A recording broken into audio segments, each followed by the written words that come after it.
Your news now. This is WTWO News at 11. Thanks for watching. Another shooting broke out today, this time at a hospital in Tulsa, Oklahoma. Officials say a number of people have been shot, with at least 5 confirmed dead, including the shooter. Austin Burchett brings us the latest details from Tulsa. We're here in Tulsa, just across the street and catty corner to the scene itself. I'll step out of the way here so you can see what's kind of going on from our point of view. There's police vehicles here, and there's actually even more just over top of the hill as you get closer to the scene itself. But we just got an update moments ago. We're told officers received the call just after 4:50, and they responded within about 3 minutes. That's when officers encountered the suspect and the victims on the 2nd floor, which is where the scene itself is. There is an orthopedic office on that floor. Tulsa police have said that 4 innocents were killed, which could be a combination of staff and patients here. They're still working that situation out. And the shooter was also found dead with a self-inflicted gunshot wound, bringing that death toll to 5 total people. The shooting itself lasted roughly 5 minutes, and no officers were injured. And the suspect is said to be a black male between 35 and 40 years old, or in that age range, who had 1 long gun and a handgun. And it is believed that both of those weapons were used in this particular incident this afternoon. We'll be sure and keep you updated as more information is released throughout the night. Reporting in Tulsa, Austin Burchett, back to you. All right, well, meanwhile, Republican and Democratic senators in Congress continue to meet this week to come up with a bill to prevent gun violence. The bipartisan group was tasked to come up with a deal by next week. Anna Wernicke has those details. Senate Minority Leader Mitch McConnell says senators are looking for common ground on ways to improve mental health and school safety. In a statement, Senator John Cornyn, the person McConnell asked to lead the Republican side, said the conversations so far are very constructive. Connecticut Senator Chris Murphy is leading the discussions for Democrats. He's pushing for red flag laws and expanding background checks. But he said today that providing schools the mental health resources is also a big part of preventing school shootings. You also need to be able to very quickly connect kids with trauma services, mental health services, and we are trying to build support for those services in Washington. Are you confident Congress will take action on gun legislation, sir? It depends, and I don't know. I've not been on the negotiations that are going on right now. And tomorrow, the House Judiciary Committee is having an emergency hearing. It will consider a package of gun control bills that Democrats have called the Protecting Our Kids Act, one of which would increase the legal purchasing age for semi-automatic rifles from 18 to 21. Back in our area, a Tangier man is in custody following an investigation into claims of child solicitation in Park County. According to the Park County Sheriff's Office, 63-year-old David Birch was arrested at his home Tuesday after an investigation that started on May 29th. Deputies report that the investigation developed probable cause to make an arrest. Birch has been charged with a level 5 felony of child solicitation as well as a level 6 felony of criminal confinement. More charges could also be on the way. A Bloomingdale man faces several charges after leaving the scene of a crash. It happened Sunday afternoon when a Park County deputy reported seeing a car strike a telephone box before leaving the scene. After pulling the car over, deputies believed the driver to be under the influence and placed him under arrest. 45-year-old William Houston of Bloomingdale is being charged with 2 counts of operating a vehicle while intoxicated with child endangerment. He is also being charged with 2 counts of neglect of a dependent and leaving the scene of a property damage crash. And state police say texting is to blame for a 4-vehicle accident last night in Putnam County that sent 2 people to the hospital. It happened a little after 7 p.m. on US 231 near US 40. A man in a passenger car was reportedly headed south when he drifted off the roadway while texting. The driver reportedly overcorrected and sideswiped a semi-tractor trailer. That crash resulted in 2 subsequent crashes involving people following those 2 vehicles. The driver accused of texting and the driver behind the semi were both flown to the hospital in Indianapolis with non-life-threatening injuries. As gas prices continue to rise, a trip to the gas station may look a little different. In fact, a stop inside your store for your favorite chips, candy, or snacks may not be in the budget anymore. Terry Craig spoke to workers at local gas stations about how rising gas prices are affecting the sales of other items in the store. Terry. I spoke with 2 gas station cashiers, and both say that their stores are losing money due to high gas prices. Gas station cashiers are on the front line of nationwide gas price increases.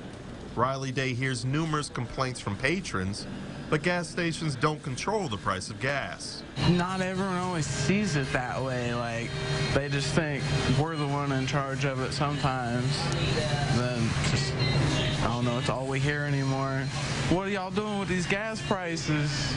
Day says they're losing a few $100s per day because fewer people are coming into the store. He says they have to increase the price of items in the store to keep up with rising gas prices. I mean, it's raising chicken prices about every week, and then they don't see that, so we got to bring up our prices sometimes. It's a similar situation for Carrie Meredith's Sunoco station in Shelburne. She says she's seeing more people pump gas and go. I believe that, people don't buy as much as they did, as far as pop and candy and chips and stuff like that. It's just gas usually if they got to go, and that's about it. Meredith and Day interact with dozens of customers per day, and each says that they've seen people go to extreme lengths to be able to fill up their gas tanks. In these small towns, you have to drive 30 minutes to get to work, so people are really struggling. I've seen a lot more people use a change, a lot more people coming in and use a change and stuff, so it's been tough. It seems like everybody's hiding out, trying to save their money, or they're just putting little bits in their tank just to get by instead of filling up every day. Patrick DeHaan with Gas Buddy says it's difficult to predict when we can expect gas prices to drop anytime soon. For Day, he says prices need to drop as soon as possible. We need them to go down bad, just so we can start selling everything else again and actually making money. According to Gas Buddy, the average price of gas in Indiana is about $4.90. Mike? All right, thank you, Terry, for that report. Indiana lawmakers are considering ways to provide some relief at the pump. They're discussing another potential tax refund on top of the $125 automatic taxpayer refund that's gone out to Hoosiers this year. State projections show Indiana's surplus could soon surpass $6 billion. Democrats want to see taxpayers receive at least $100 each. Republican legislative leaders were unavailable today for interviews. However, last week, the House Speaker floated the idea of a tax refund.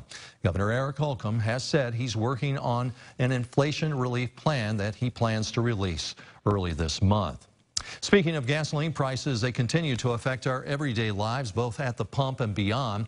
And as you prepare for your 4th of July celebrations, you may notice signature items like hot dogs, bread, and fireworks have all increased in price with no sign of slowing down. Production on Chinese-made items, including fireworks and American flags, have slowed down due to that country's lockdown during COVID. The price increase isn't just hitting fireworks, it's also impacting other summer foods. According to economist Robert Gill, meats like pork, beef, and chicken have jumped in price by 30 to 40%, and bread will cost more due to the war in Ukraine and its impact on wheat production in that country. More information about this story can be found on our website, mywabashvalley.com. The USDA announces major investments to strengthen the nation's food supply. One effort is being made to make food more affordable and available locally. Funding would go towards forms of agriculture like urban farming, which requires less transportation. The USDA also plans to invest in helping farmers transition to more organic and sustainable practices. It plans to do this by providing more loans and grants to small and mid-sized growers. And more baby formula shipments from overseas will soon be heading to America. Today, the president announced the latest steps in Operation Fly Formula. It includes importing formula from the UK and Australia. WIC requirements have also been changed to increase access for vulnerable families. The deliveries won't begin until next week, so it could still be some time before families notice a difference at the stores. A Federal Aviation Administration study connected to the Queen of Terre Haute Casino project is still in progress. Churchill Downs is seeking approval from the FAA due to the casino resort's proposed height and proximity to Terre Haute Regional Airport. According to the FAA website, the proposal has not been studied yet and is a work in progress. The website does list a work schedule for construction with a start date of today and a completion date of December 31st of 2023. We have reached out to Churchill Downs and are awaiting comment. North American Lighting in Paris is celebrating 20 years in business. The plant, which manufactures automotive lighting, was originally built in 2002, and it has gone through 5 expansions since that time. Now the company has over 1,400 employees. A team member appreciation open house was held a few weeks ago. It's where employees were invited to bring their fans and families to enjoy refreshments and tour that facility. And exciting times for a local team. Later this week, the KZ Westfield softball team will play in the state Final Four for the first time in 15 years. The team is 36-1, and many of the players have had tournament experience. In fact, they picked up a state win in middle school. They say making it to the Final Four in high school brings their journey full circle. Tomorrow, the town is doing a send-off for the team. KC Westfield's Final Four game is this Friday. Good luck to them. A task force in Illinois wants to know what the jobs of the future will look like for the state. We'll share their findings when we come back. Then later in sports, we'll check in with another softball team in purple looking to do big things this weekend. Grant has a preview of Clay City in just a few minutes.